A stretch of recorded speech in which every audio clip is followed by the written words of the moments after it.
자, 오늘 창세기 2장 4절에서 6절 말씀을 볼 겁니다.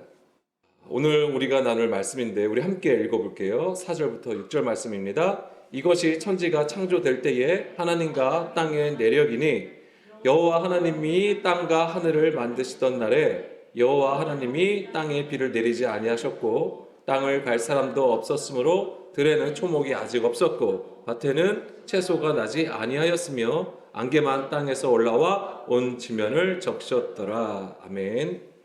자, 창세기 1장부터 2장 3절까지가 구원을 위한 하나님의 마스터 플랜, 하나님의 계획이었다면은 이제 창세기 2장 4절부터는 그것을 구체적으로 어떻게 이루어 가시는지를 우리에게 말해주고 있는 겁니다. 자, 우리가 읽은 부분은 어떻게 읽혀지세요? 우리는 이걸 흔히 우주 창조로 보자면 원시 지구라고 생각을 하는 것이죠. 아직 사람이 나타나지 아니하던 때에 이제 지구, 원시 지구의 모습이라고 얘기를 하는 부분입니다. 그런데 여기서 우리가 주목해야 되는 부분은 물론 이 지구가 원시 지구의 모습을 가지고 있었던 건 맞아요. 자, 그런데 우리가 주목해야 되는 부분은 4절에 천지가 창조될 때의 하늘과 땅의 내력이라고 하는 것입니다. 내력이 무슨 얘기 같아요? 옛날 성경에는 개역 한글에서는 대략이라고 되어 있어요. 대략. 그래서 우리가 대략 하나님께서 만드신 것이 이런 거구나라고 생각을 하면서 읽었던 부분이에요. 이 부분을, 창세기 2장 부분을. 근데 이 내력이라고 하는 것은 뭐냐면 톨레도트라고 되어 있습니다. 톨레도트. 출생, 계보, 역사란 뜻을 가지고 있는 거예요. 그러니까 천지가 창조될 때의 하늘과 땅의 역사, 계보이니라고 되어 있는 거예요. 그래서 이 톨레도트가 창세기에서는 어떻게 쓰였냐면 누구누구의 계보다, 누구누구의 족보가 이러하니라고 했을 때 거기에 이 톨레도트라는 단어가 쓰였습니다. 그래서 이 하늘과 땅의 역사, 계보라는 것은 무슨 얘기일까요? 자, 이것은 야라드라는 단어에서 나왔습니다. 야라드. 톨레도트가 야라드라는 단어에서 유래된 거예요. 그러니까 이 야라드는 무슨 뜻이냐면 새끼를 낳다라는 뜻이에요. 새끼를 낳다, 산파의 일을 하다, 해산의 고통을 겪다라는 뜻을 가지고 있는 겁니다. 그러면 여기서 우리가 생각할 수 있는 것은 새끼를 낳는 거잖아요. 아들을 낳는 얘기예요. 그러니까 그러니까 하늘과 땅의 내력이라고 하는 것은 천지가 무엇입니까? 하늘과 땅이 누구를 가리키는 거예요? 예, 이스라엘을 가리키는 거예요. 이스라엘을 가리키고 교회를 가리키고 우리를 얘기하는 것입니다. 그러니까 하나님 우리를 구원하신다고 했잖아요. 그래서 구원의 이야기로 얘기하는 것들이 하나님의 아들이 되는 것을 얘기하는 겁니다. 성경에서. 하나님의 아들을 낳는 것에 대한 이야기가 이렇다라고 얘기해 주는 게 창세기 이제 2장부터 4절부터 구체적으로 나오는 거예요. 하나님의 아들들을 나타나게 하시는 것, 세우시는 것에 대해서 하나님이 이제는 본격적으로 이렇게 하시겠다라고 말씀하시는 부분이 됩니다. 내력이라는 게 그거예요. 그래서 결국에는 하나님께서 계시록 21장 1, 2절 말씀에서처럼 새하늘과 새 땅을 만드시는 거예요. 자, 하늘과 땅, 이게 우리라고 했습니다. 그런데 우리가 어떤 상태예요? 예, 흑암 가운데 있는 상태, 사망 가운데 있는 상태라고 하는 것입니다. 왜요? 바다 가운데 있기 때문에. 세상의 구조 안에서 무거운 짐을 지는 행위로, 율법의 조물 따라 율법의 행위로 하나님을 섬기고 있다라고 하는 부분이에요. 거기서, 왜냐면 아직 물에 잠겨 있다. 세상의 구조, 육신의 구조 안에서 그 모든 것을 행하고 있기 때문에 그렇습니다. 거기서부터 하나님께서 어떻게 하신다? 끄집어 내셔서 새 하늘과 새 땅으로 만드시겠다라고 하는 것입니다. 그래서 새 하늘과 새 땅이 되는 것이고 그러려면은 당연히 처음 하늘과 처음 땅은 없어져야 되는 것이죠. 이것을 그래서 하나님이 무너뜨리시는 거예요. 예수 그리스도를 통하여 십자가로 이루신 역사가 되는 것이죠. 그리고 당연히 바다도 있지 않게 되는 것이죠. 바다라는 것이 바로 세상의 구조, 육신의 구조예요. 더 이상 우리가 육신의 일로 하나님을 섬기지 않게 됨을 말하는 것입니다. 그것이 바로 2절에서는 거룩한 성 새 예루살렘이 되는 것이고 빛나고 깨끗한 세마포 옷을 입은 신부의 모습으로 얘기하고 있는 거예요. 그것이 다 하나님의 아들들이 되는 것이고요. 거룩한 나라가 되는 것이고 제사장이 되는 것입니다. 자, 자, 로마서 8장 19절에서 23절 말씀 보겠습니다. 자, 피조물이 고대하는 바는 하나님의 아들들이 나타나는 것이니, 이 하나님의 아들들이 나타나는 것을 얘기하는 거예요. 이게 바로 구원을 이룬 자들을 얘기하는 것입니다. 그런데 피조물이 허무한데 굴복하는 것은 자기 뜻이 아니요 오직 굴복하게 하시는 이로 말미암음이라. 그 바라는 것은 피조물도 썩어짐의 종노릇한 데서 해방되어 하나님의 자녀들의 영광의 자유에 이르는 것이다. 바로 이 하나님의 자녀의 영광의 자유에 이르는 것, 그러려면 이 썩어짐의 종노릇한 데서 해방되는 것이죠. 그래서 이 피조물이 이제까지는 어떤 상태였냐면 탄식하면서 함께 고통을 겪고 있다라고 하는 거예요.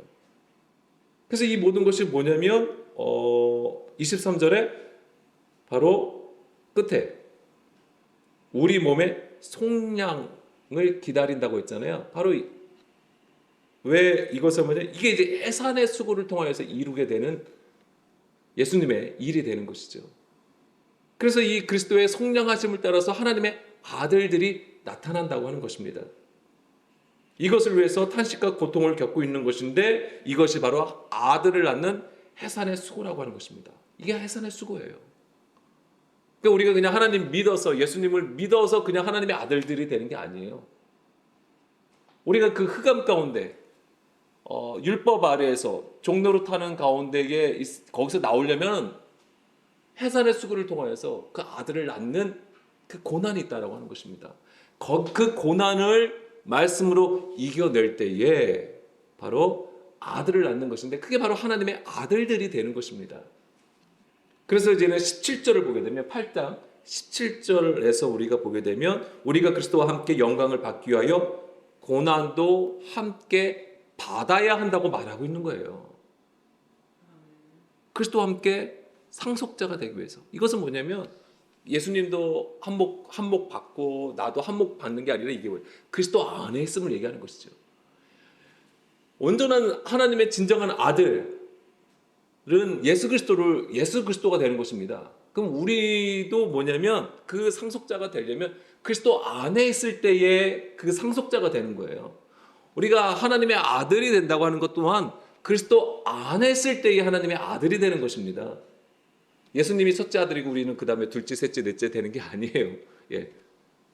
그리스도 안에 있음을 얘기하는 것이죠. 그래서 온전한 사귐 가운데 있는 거예요.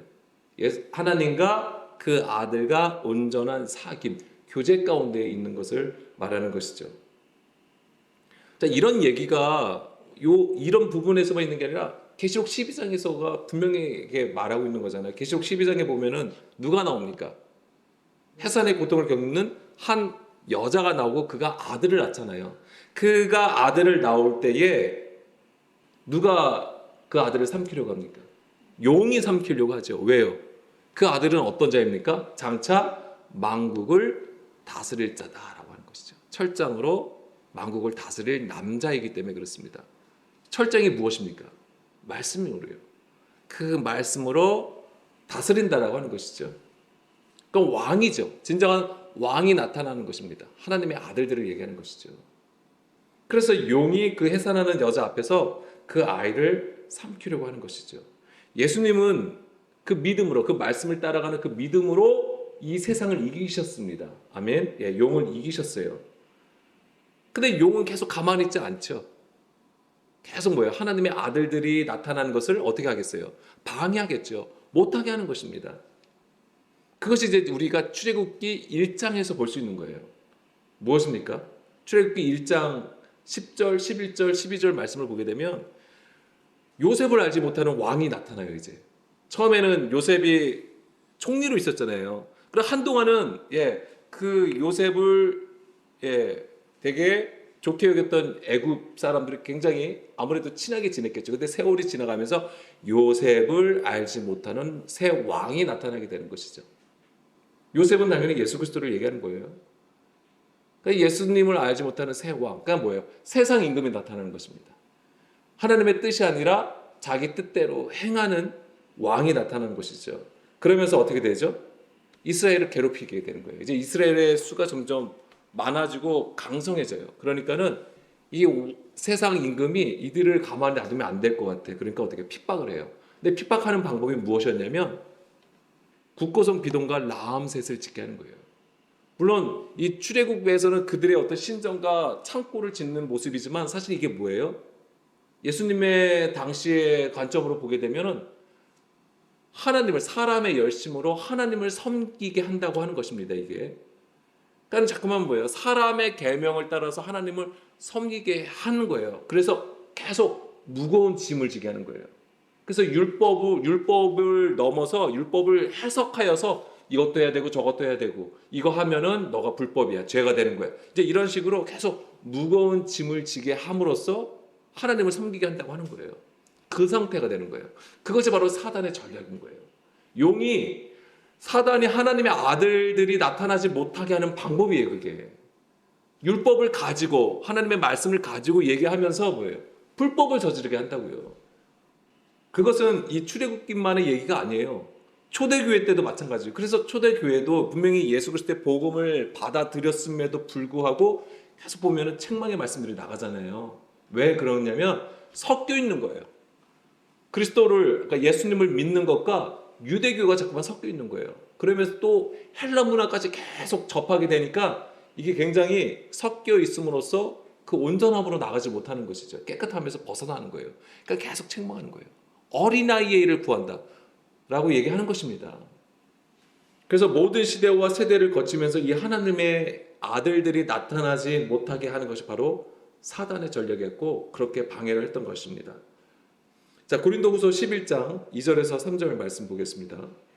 내가 하나님의 열심으로 너희를 위하여 열심을 내노니 내가 너희를 정결한 처녀로 한 남편인 그리스도께 드리려고 중재함이로다. 그러나 나는 뱀이 그 관계로 중재함이로다.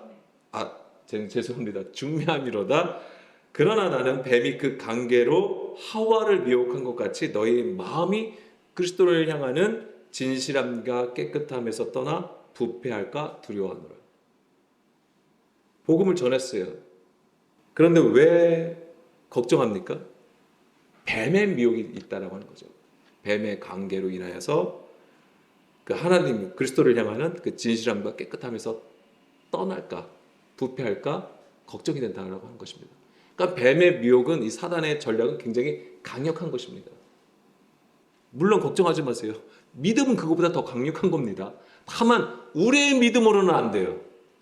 계속 말씀드리는 거지만 그리스도의 그 믿음만이 세상을 이길 수 있는 것입니다.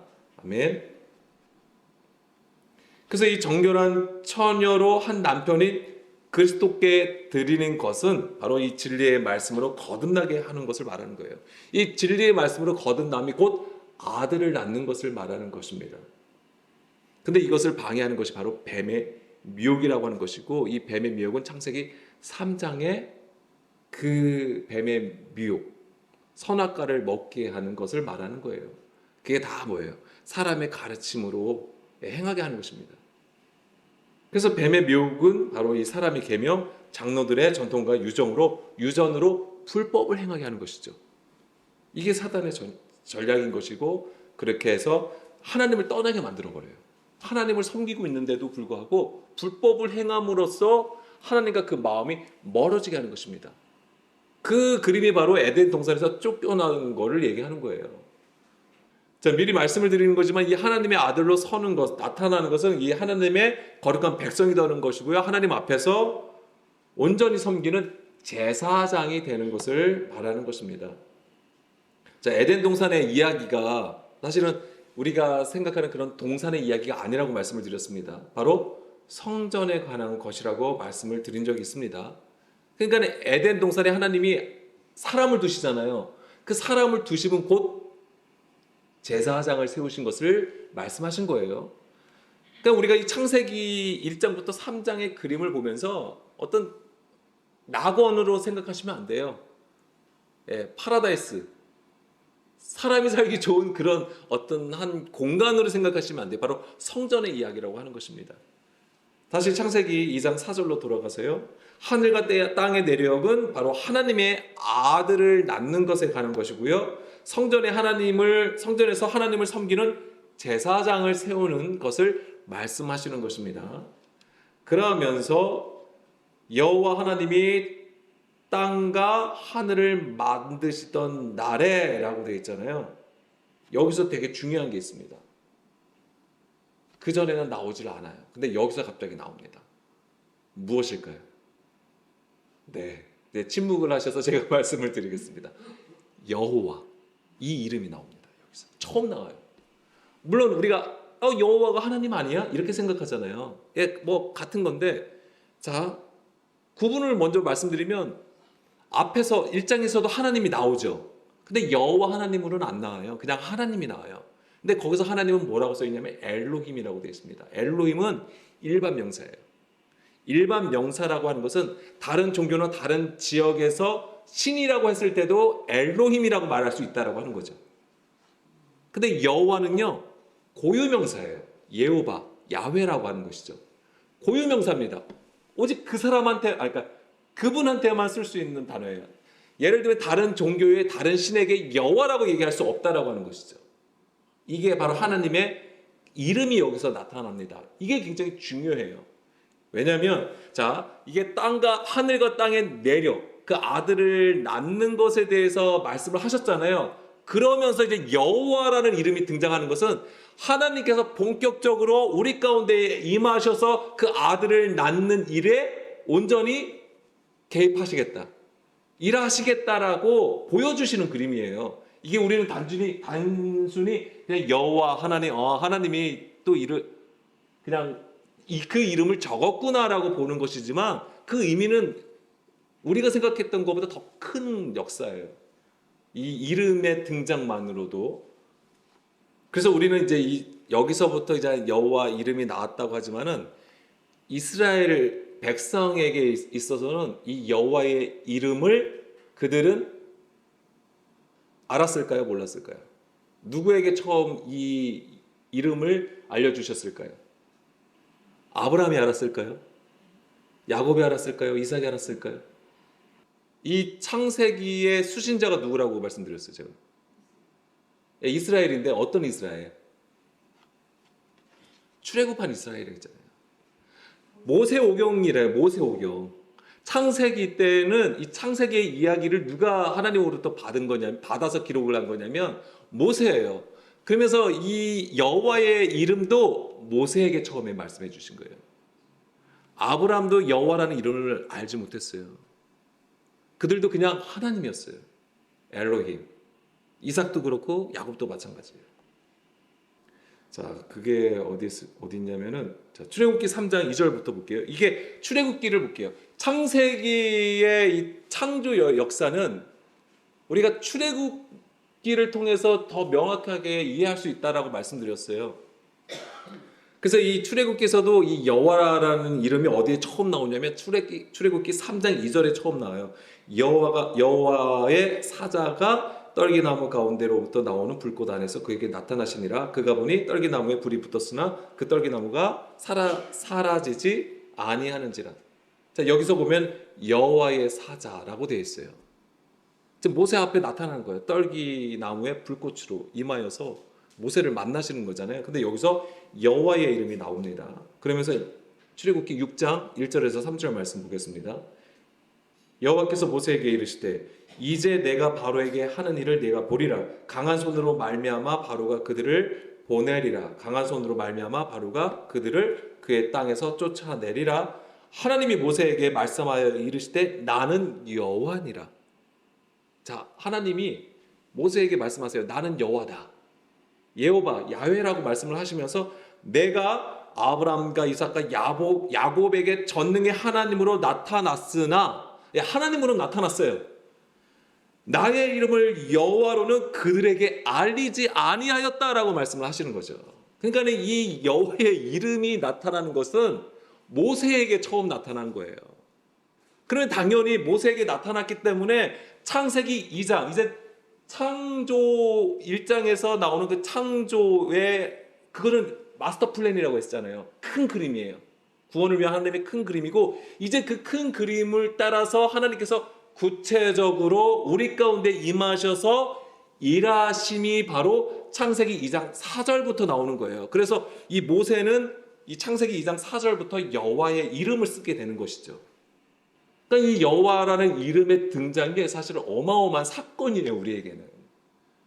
이게 어떤 거냐면 예수님이 우리 가운데 오셨어요. 그렇죠? 예수님이 우리 가운데 오셨을 때에 천사가 뭐라고 했죠? 처녀가 잉태하여 아들을 낳을 것이다라고 말하면서 그의 이름을 뭐라고 했습니까? 임마누엘이에요. 임마누엘의 뜻이 무엇입니까? 우리와 함께 하신다. 바로 그거예요. 이 여호와의 이름 안에는 무슨 뜻이 있냐면 하나님께서 이제는 말씀하시고 관망만 하시는 게 아니에요. 그 백성들을 구원하시기 위해서 친히 우리와 함께 하시는 이름이 되는 거예요. 그 이름은 하나님의 일이에요. 이름이 우리와 함께 하신다고 하는 거예요. 그 굉장히 큰 사건이에요. 이 창세기 2장 4절에서 이 여호와의 이름의 등장은 어마어마한 사건입니다. 신약으로 보자면 예수 그리스도께서 우리 가운데 오신 것을 얘기하는 거예요. 임마누엘. 그래서 우리가 임마누엘의 하나님을 또 구하잖아요. 우리와 함께 하시는 하나님. 왜 그것을 구하죠? 왜 우리와 함께 하시는 게 왜 중요합니까? 우리를 구원으로 이끌어 가시기 때문에. 그러면 출애굽기에서 하나님께서 모세에게 내가 여호와다라고 말씀을 하신 것은 내가 친히 너희에게 임하셔서 그러니까 애굽 안에 있는 이스라엘에게 임하셔서 어떻게 하시겠다는 거예요. 예, 이끌어 가시겠다. 출애굽하시겠다라고 말씀을 하시는 거예요. 이게 얼마나 놀라운 것입니까? 그 이름의 등장이 이 어마어마한 일들을 행하시는 거예요. 구원이잖아요. 그래서 7절 보겠습니다. 7절. 출애굽기 6장 7절 말씀 보게 되면 하나님의 그러니까 여호와의 그 이름은 출애굽 사건의 주역이 되시겠다. 내가 친히 애굽에서 이끌어 내시겠다라고 선포하신 것이 되는 거예요. 그 이름을 말씀하심이. 그래서 6장 7절 말씀에 보게 되면 너희를 내 백성으로 삼고 나는 너희의 하나님이 되리니 나는 애굽 사람의 무거운 짐 밑에서 너희를 빼낸 너희의 하나님 여호와인 줄 너희가 알지라. 아멘. 그냥 내가 너희의 하나님이야. 내가 너희를 구원하고 출애굽시킨 너희의 하나님이 아니라 그러니까 하나님 여호와인 줄 알리라. 그러니까 하나님의 이름이 여호와라는 것을 그들이 무엇을 통해서 알 수 있냐면 출애굽을 통해서 알 수 있다라고 하는 거잖아요. 이게 뭐냐면 하나님의 그 이름이 바로 그 이름의 뜻이 어떤 것을 의미하냐면 애굽에서 이끌어 내시겠다. 이 얘기가 내가 너희와 함께하여서 그 일을 행하겠다라고 하는 거예요. 그래서 출애굽의 사건은 무엇으로 이루어지냐면 그들이 뭔가 강력하게 행동해서 아니면 애굽에 항의를 해가지고 그들이 애굽에서 나온 게 아니에요. 창세기 50장에 보게 되면은 요셉이 마지막에 한 말이 무엇입니까? 그 형제들에게 하나님이 너희들에게 물론 거기서는 돌보신다라고 되어 있지만 방문하다라고 하는 거예요. 방문하다. 하나님께서 너희에게 방문하실 것이다. 방문하셔서 너희를 애굽에서 나가게 하실 것이다 라고 얘기를 하는 거잖아요. 바로 그겁니다. 그 일이 바로 여호와라는 거예요. 여호와. 그런데 이 출애굽은 바로 해산의 수고를 보여주는 거예요. 해산의 고통을 통해서 이루어지는 일이라고 하는 것입니다. 그것이 애굽에서 어떤 일로 보여지는 거예요? 해산의 수고가 10가지 재앙이 임하잖아요. 그게 해산의 고통이에요. 자꾸만 이거를 생각했어요. 이스라엘 백성 따로 있고 그 애굽 군대 따로 있다라고 자꾸만 생각을 하시죠. 그러면 그렇게 안 익혀져요. 애굽이 뭐예요? 내 안에 있는 육신의 구조예요. 근데 그 육신의 구조가 깨지는 게 뭐냐면 해산의 수고라고요. 이 해산의 고통을 이겨내고 나가야지만이 출애굽이 되는 거예요. 그게 바로 아기를 낳는 거예요. 물론 10가지 중에서 10번째 재앙이 뭐예요? 어린 양의 피, 장자의 죽음, 애굽에 있는 장자의 죽음이잖아요. 근데 이것은 무엇으로 대신하게 되면 어린 양의 피를 뿌림으로써 그 일이 이루어졌다라고 하는 것이잖아요. 그러니까는 이 예수님의 피를 힘입을 때에 우리가 내 안에 있는 육신의 장자가 죽는 거예요. 애굽의 장자가 죽는 것입니다. 그 일이 있어야지만이 그게 이제 결정타예요. 그것이 있어야지만이 계속 일어난다고 하는. 우리가 아기를 낳으면은 언제 동안 내가 뱃속에 있는 거예요. 예, 우리가 이제 흔히 이제 10달이라고 얘기를 하잖아요. 10달하고 또 10가지 재앙. 그게 괜히 그렇게 뭐 맞출래야 맞출 수 없는 거예요. 다 관련이 있다라고 하는 겁니다. 물론 꼭 내가 애가 요 안에 있다고 해서 맨날 그 10달 동안 내가 고통 가운데 있는 건 아니죠. 그런데 그것이 바로 해산의 수고에 대한 과정이라고 하는 것입니다. 그런 걸 통해서 우리가 이 출애굽을 이해해야 되는 것이죠. 그러니까 이 애굽에 내린 10가지 재앙이 해산의 고통 수고가 되는 거예요. 그러니까 예수님께서 우리 가운데 오신 것도 바로 가장 낮은 곳으로 오신 거잖아요. 고난이라고 하는 것입니다. 하늘에 계신 하나님께서 우리 가운데 오신 거예요. 이것 자체가 뭐냐면 고난이에요. 그리고 공생애 동안 계속 뭐예요? 십자가의 길, 고난의 길로 행한 것이죠. 철저히 자기의 것을 부정하고 하나님의 뜻을 따라가는 이 고난의 길이었던 것이고, 그것을 온전히 순종하심으로써 이기신 거예요. 그것 자체가 믿음이라고 하는 것입니다. 그냥 믿음이 내가 믿습니다라고 해서 믿는 게 아니고, 온전히 하나님 아버지의 뜻을 따라서 걸어가는 그 모든 행적, 걸음, 말씀들이 다 해산의 수고를 위한 것이죠. 그리고 결국은 아들로 세워지는 것이죠. 근데 그 놀라운 은혜가 우리에게 임마누엘 하나님으로 임하는 것이죠. 예수님의 그 이름이 바로 임마누엘이라고 하는 거잖아요. 그래서 이런 하나님이 모세에게 여호와의 이름으로 이 말씀하신 것, 이것이 바로 이제 애굽에 있던 이스라엘을 애굽으로부터 이끌어내시는 것을 선포하신 것이고, 이것과 연결해서 우리가 창세기 2장 4절을 볼 수 있다라고 하는 것입니다. 하늘과 하늘과 땅에 내려, 그러면서 거기서 여호와라는 이름이 등장을 하는 것이죠. 그러니까 이것은 하나님께서 이제는 구체적으로 그리스도의 형상으로 만드시기 위해서 내가 너희들과 함께 일하겠다, 걷겠다라고 보여주신 것입니다. 그러니까 하나님은요, 그냥 우리의 삶을 관찰하시기만 하는 게 아니에요. 직접 개입하셔서 우리를 구원으로 이끌어 가시는 것입니다. 이것이 바로 여호와의 이름에 담겨 있는 거예요. 자, 그러면서 이제 창세기 2장 5절 말씀 보겠습니다. 창세기 2장 5절 말씀에 보게 되면은 우리의 지금의 상태가 어떤지를 보여주는 거예요. 자, 여호와 하나님이 땅에 비를 내리지 아니하셨고 땅을 갈 사람도 없었으므로 들에는 초목이 아직 없었고 밭에는 채소가 나지 아니하였다라고 되어 있습니다. 자, 여호와 하나님의 땅에 비를 내리지 아니하셨다. 성경에서 비는 무엇을 의미합니까? 말씀을 의미하는 거. 하나님의 말씀이 아직 임하지 아니하였다라고 하는 것이죠. 그렇기 때문에 땅을 갈 사람이 없는 거예요. 이 얘기는 지금 여기가 이 에덴 동산이 성전이라고 했잖아요. 그러니까 제사장으로 세워지지 아니하였다고 하는 건데, 보세요. 땅을 갈 사람이 없다. 갈다가 무슨 뜻이에요? 갈다. 이게 경작하는 것이죠. 이게 아바드예요. 아바드. 이 아바드가 봉사하다, 섬기다, 노동하다, 예배하다라는 뜻을 가지고 있는 거예요. 이거 자체가. 그러니까는 이걸 생각하세요.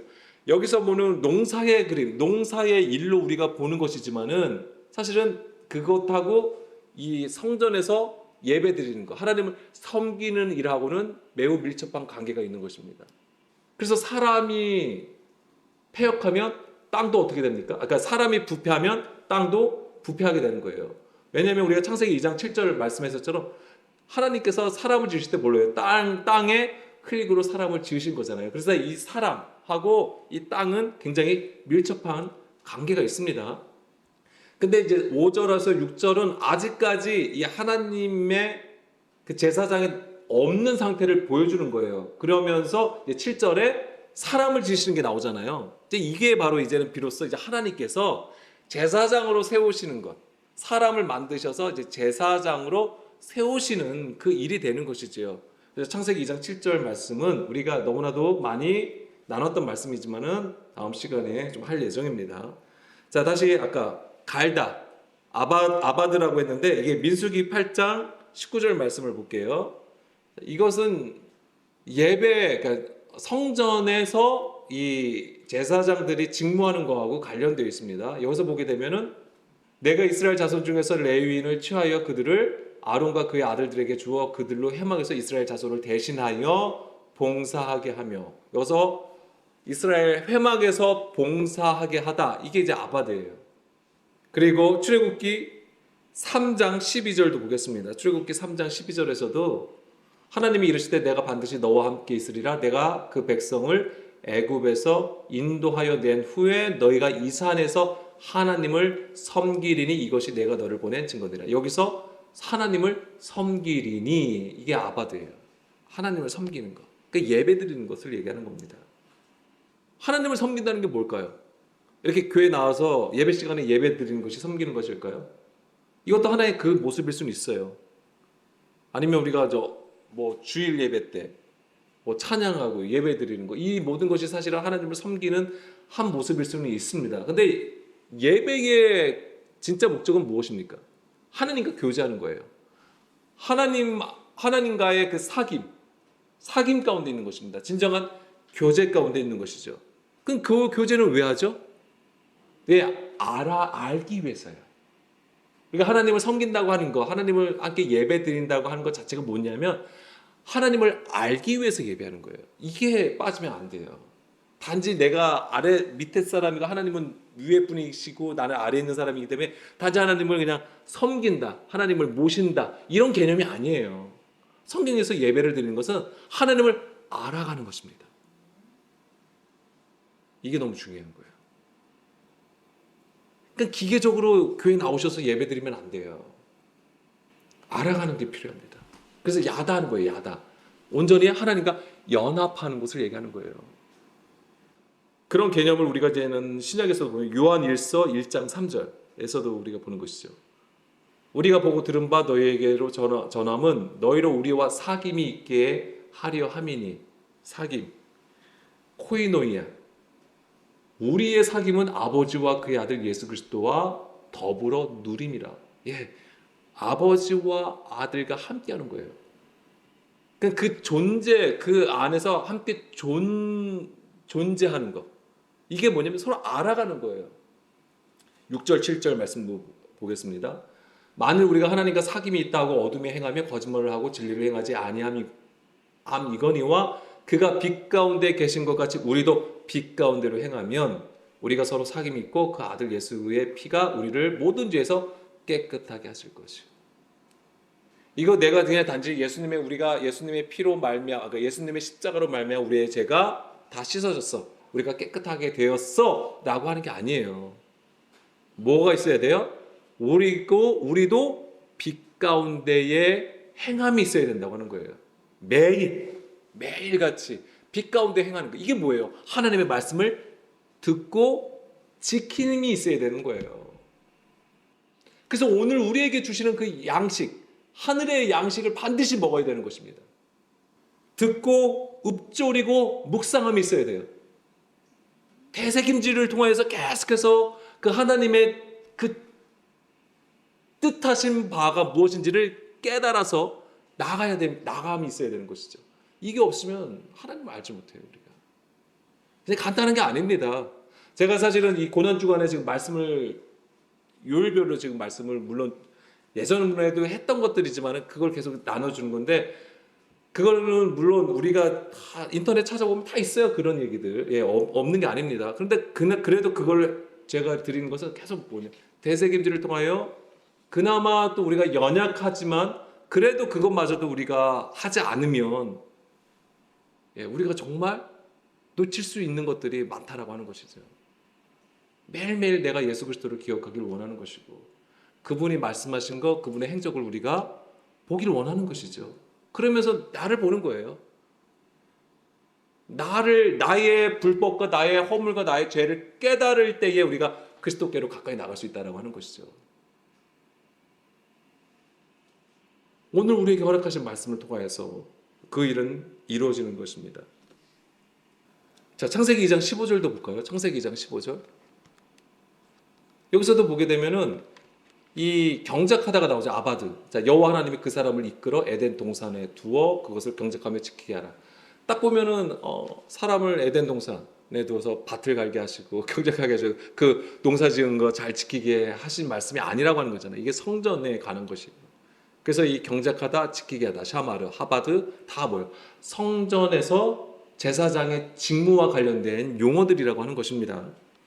그래서 사람을 에덴 동산에 두신 것은 바로 제사장으로 세우셨다고 하신 말씀이 되는 것이죠.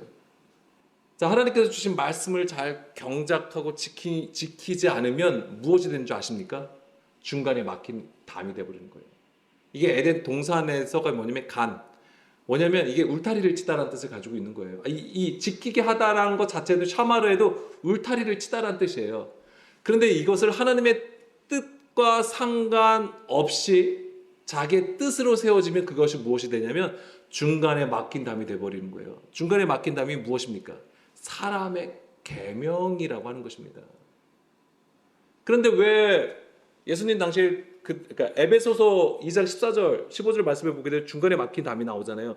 왜 유대인들은 왜 중간에 막힌 담을 세웠죠? 사람의 계명으로 했잖아요. 왜 그것을 철저하게 지켰냐면 자기들이 거룩해지려고. 그들은 그것이 하나님 앞에 거룩하게 되어지는 것이고 하나님의 말씀을 지키는 것이라고 생각을 했어요. 그들이 가진 역사와 배경들이 뭐예요? 이방인들로부터 열방으로부터 자기들을 지키는 방법이라고 생각했기 때문에. 그래서 특히 이 성전에 이 이방인이 들어오는 것은 부정하다고 본 거예요. 그들이 이방과 식사를 하는 것, 그들을 닫고 뭔가 같이 행하는 것 자체가 하나님 앞에 불법이 된다라고 생각을 했기 때문에 아예 그것을 차단해 버린 것이죠. 그게 중간에 막힌 담이에요. 그들이 중간에 막힌 담을 세운 것, 사람의 계명조차도 뭐냐면 율법에 근거한 것이죠. 더 하나님을 더 잘 섬기고 하나님을 더 예배드리고 더 자기 스스로가 거룩해지려고 하는 것이죠. 근데 그것이 사람으로부터 나온 것이고 행위에 머물렀다고 하는 것입니다. 그렇기 때문에 그것이 더더욱더 불법이 됐던 것이고 그것을 상징한 것이 바로 돌성전이 되는 거예요. 그래서 예수님은 돌 하나도 돌 위에 남지 않고 다 무너져야 된다고 말씀하신 것이고 예수님의 그 죽음이 바로 그 성전을 허무시는 것이었습니다. 그러면서 이제 창세기 2장 16절 16절이 아니라 6절 창세기 2장 6절 말씀이죠. 안개만 땅에서 올라와 온 지면을 적셨다라고 했습니다. 여기서 보면 이 안개만 땅에서 올라왔다라고 하는 건데 자, 여기서 안개는 에드라고 되어 있습니다. 이제 이것이 이제는 물론 안개, 수증기라는 뜻을 가지고 있죠. 근데 이 안개가 이 에드가 우드라는 단어에서 나왔는데 이게 뭐냐면 이제 부직갱이라는 뜻을 가지고 있어요. 이게 다른 성경에는 어떻게 쓰여 있냐면 이제 부직갱이 타다 남은 나무로 표현이 되어 있습니다. 그래서 이사야 7장 4절 말씀을 볼까요? 이사야 7장 4절 말씀을 보게 되면은 그에게 이르기를 너는 삼가며 조용하라 르신과 아람과 르말리아의 아들이 심히 노할지라도 이들은 연기나는 두 부직갱이 구루터기에 불과하니 두려워하지 말며 낙심하지 말라. 그리고 아모스 4장 11절 말씀도 보겠습니다. 내가 너희 중에 성읍 무너뜨기를 하나님이 내가 소돔과 고모라를 무너뜨린 같이 하였으므로 너희가 불붙는 가운데서 빼낸 나무 조각같이 되었으나 너희가 내게로 돌아오지 아니하였느니라 여호와의 말씀이니라. 자, 여기서 보면은 불붙는 가운데 빼낸 나무 조각, 이것이 바로 우드예요. 그러니까 제가 왜 안개인데 왜 이 부직갱이 얘기를 하냐면 이 단어는 사실 연결되어 있는 거예요. 서로 관련되어 있다라고 하는 것입니다. 이 에드와 우드라는 단어가 서로 연결되어 있다고 하는 것이죠. 이 안개라는 단어가 어디서 또 나오죠? 잠깐만 그거 한번 쳐볼까요? 신약에서는 어떻게 되어 있냐면 야고보서 4장 14절하고 베드로 2장 17절 말씀을 보게 되면 매일 일을 너희는 알지 못하는도다. 너희 생명이 무엇이냐? 너희는 잠깐 보이다가 없어지는 안개라고 하는 거죠. 그러니까 잠깐 보이다가 없어질 존재라고 하는 것입니다. 그러면서 또 베드로 후서 2장 17절에는 이 사람들은 물 없는 샘이요 광풍에 밀려가는 안개다라고 되어 있는 거죠. 그러니까 이 안개라는 것은 어떤 것을 의미하는 거예요? 예, 그렇습니다. 그러니까 지금 다시 창세기 2장 5절 6절 말씀으로 돌아가서 지금 아직 에덴 그러니까 성전인데 하나님이 기뻐하시는 그 한 사람이 세워지지 않은 거예요. 제사장이 세워지지 아니하였다고 하는 것입니다. 아직까지. 그래서 이제 7절 말씀에서 창세기 2장 7절 F5번 누르시고 창세기 2장 47절. 그 다음에 이제 나오는 구절이 바로 이제는 하나님께서 땅의 흙으로 사람을 지으시고 그 코에 생기를 넣어 생명이 되게 하시는 이제 이 일을 하시는 거예요. 점점 뭐예요? 하나님의 성전을 만드셨는데 이제 여기에 하나님을 온전하게 섬길 수 있는 제사장으로 세우시는 그 작업을 이제는 하신다고 하는 겁니다. 그러면서 이제 여호와의 이름이 등장하는 것이고요. 자, 그래서 우리가 보게 되면 출애굽기 하나님께서 이 출애굽한 이스라엘 백성들을 왜 이끌어내셨습니까? 출애굽기 19장 5절, 6절 말씀 보게 되면 세계가 다 내게 속하였나니 너희가 내 말을 잘 듣고 내 언약을 지키면 너희는 모든 민족 중에서 내 소유가 되겠고 너희가 내게 대하여 제사장 나라가 되며 거룩한 백성이 되리라. 하나님께서 애굽에서 이스라엘 백성들을 이끌어내시면 그들을 거룩한 백성과 제사장 나라로 삼으시려고 이끌어내신 거예요. 그래서 아까 그들이 애굽에서 나와서 뭐 한다고 했으면 하나님을 섬길 거라고 했잖아요. 예배드린다, 아바달 것이다 라고 한 거예요. 그래서 그러니까 이 출애굽 사건하고 이 창세기의 그림은 사실은 연결되어 있는 것입니다. 그리고 계시록, 요한계시록도 보게 되면 결국엔 무엇을 말씀하시는 거예요? 계시록 7장 14절 말씀 볼까요? 예, 어린 양의 피로 그 옷을 씻어 희게 된 자들, 예, 빛나고 깨끗한 세마포 옷을 입은 무리들을 얘기하는 것입니다. 그러면서 그들이 무엇을 합니까? 15절에 그러므로 그들이 하나님의 보좌 앞에 있고 또 그의 성전에서 밤낮 하나님을 섬기며 보좌에 앉으시니까 그들 위에 장막을 치시리니, 예, 이거잖아요. 성전에서 예배드리는 거예요. 그리고 창세기 22장의 그림도 있잖아요. 22장의 그림이 무엇입니까? 보좌로부터 무엇이 나옵니까? 생수의 강이 나오잖아요. 그러면서 뭐예요? 생수의 강을 두고 길 저편에 생명나무가 자라게 되고 12달 열매를 맺게 되고 그 다음에 그 잎사귀로 뭐예요? 만국을 치료한다라고 돼 있는 거잖아요. 성전의 회복이 곧 뭐예요? 이스라엘의 회복이고 우리의 회복을 얘기하는 거죠. 교회의 회복을 얘기해 주는 거예요. 그러니까 출애굽의 목적이 그거예요. 창조의 목적이 그거라고요.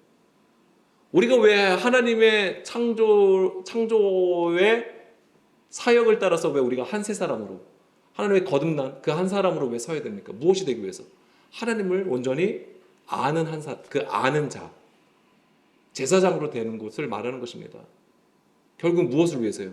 다시 하나님 그 진리의 말씀을 전하는 자로 세워준 것이죠. 그것이 하나님을 온전히 섬기는 거예요. 그래서 아까 다시 창세기 출애굽기 19장 5절 거기서 보면은 거룩한 나라고 제사장 나라라고, 거룩한 백성이고 제사장 나라라고 했잖아요. 그런데 무엇이 전제가 되어야 되냐면 너희가 내 말을 잘 듣고 내 언약을 지키면. 여기서 내 말을 잘 듣고라고 돼 있잖아요. 잘 듣고. 그럼 우리는 하나님의 말씀을 잘 들어야지 이거잖아요. 여기서 이 잘 듣고가 쉐마예요. 쉐마. 들어라. 쉐마. 듣다. 쉐마가 두 번 쓰인 거예요. 쉐마. 내 말을 쉐마. 두 번 쓴 거예요. 뭐예요? 본질을 알으라고 하는 거예요. 본질로 깨달으라. 듣는 거 우리는 아무리 우리가 명석하고 똑똑하고 주의 영이 충만하여도 처음에 듣는 건 뭐예요? 문자예요. 이렇게 교제하는 것도 우리의 교제는 문자예요. 근데 이것을 어떻게 해요? 그 안에 문자를 깨뜨려서 하나님의 말씀을 깨달아야 되는 것이죠. 그렇기 때문에 항상 성령의 도우심을 구하라고 하는 거예요. 그 안에 있는 알곡을 찾으라고 하는 거죠. 본질을 알아야 된다고 하는 거예요. 이게 잘 듣고예요. 내가 그냥 단지 그냥 까먹지 않게 오늘 말씀 뭐지 하면서 기억해야지. 이걸 얘기하는 게 아니에요. 그 안에 있는 말씀의 본질, 하나님의 마음과 뜻을 알라고 하는 것입니다. 그랬을 때 뭐예요? 하나님의 약속 가운데에 들어가게 되는 거예요. 하나님의 약속하신 뭐예요? 창조가 이루어진다고 하는 거예요. 이게 바로 하나님의 소유가 되는 거죠. 세굴라, 하나님이 가장 귀하게 여기는 보물이 된다고 하는 것입니다. 보석.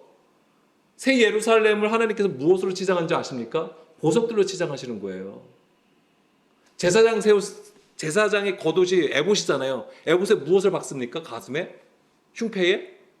12개의 보석을 가지고 있는 거예요. 그런 것들이 그냥 있는 게 아니에요. 그냥 치장한 게 아니라고 하는 것입니다. 다 뭐예요? 하나님의 진정한 백성, 하나님의 아들들을 세우시는 거예요. 그래서 창세기 2장 4절과 5절, 6절 말씀은 바로 이 하나님의 아들을 세우시기 위해서 하나님께서 친히 일하시겠다는 것을 말씀하신 것이고, 이제 7절 가서 비로소 이제 땅의 흙으로 사람을 지으시게 되는 것이지요. 자, 오늘 우리 여기까지 말씀을 나누겠습니다.